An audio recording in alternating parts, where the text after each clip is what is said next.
আজকে দুপুরে ভাতের থালাটা আমার ভীষণ পছন্দের একটা থালা। এখানে কোনো তরকারি রাখিনি আজকে, সমস্ত কিছু ভাজা, তেতো, টক।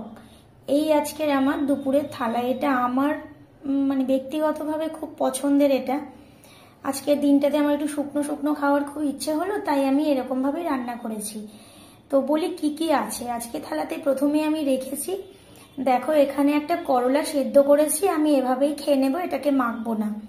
আর তারপরে রেখেছি কাঁকরোল ভাজা, খুব অল্প তেলে এটাকে আমি ভেজেছি, একদম শুকনো শুকনো করেই ভেজেছি। আর তারপরে দেখো এটা থোড়ের ঘন্ট, আলু দিয়ে ঘন্ট বললেও বোধহয় ভুল হবে, এটাও ভাজা ভাজা মতো, কিন্তু আমি এক ফোঁটাও তেল দিইনি এটাতে।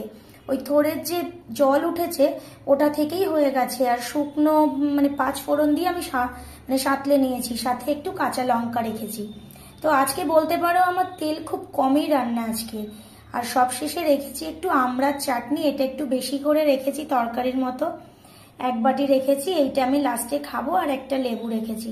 এই ছিল আমার আজকে দুপুরের থালা। তো আজকের আমার পছন্দের এই থালাটা তোমাদের কেমন লাগলো অবশ্যই জানিও। ভালো লাগলে একটা লাইক করে পাশে থেকো। ধন্যবাদ।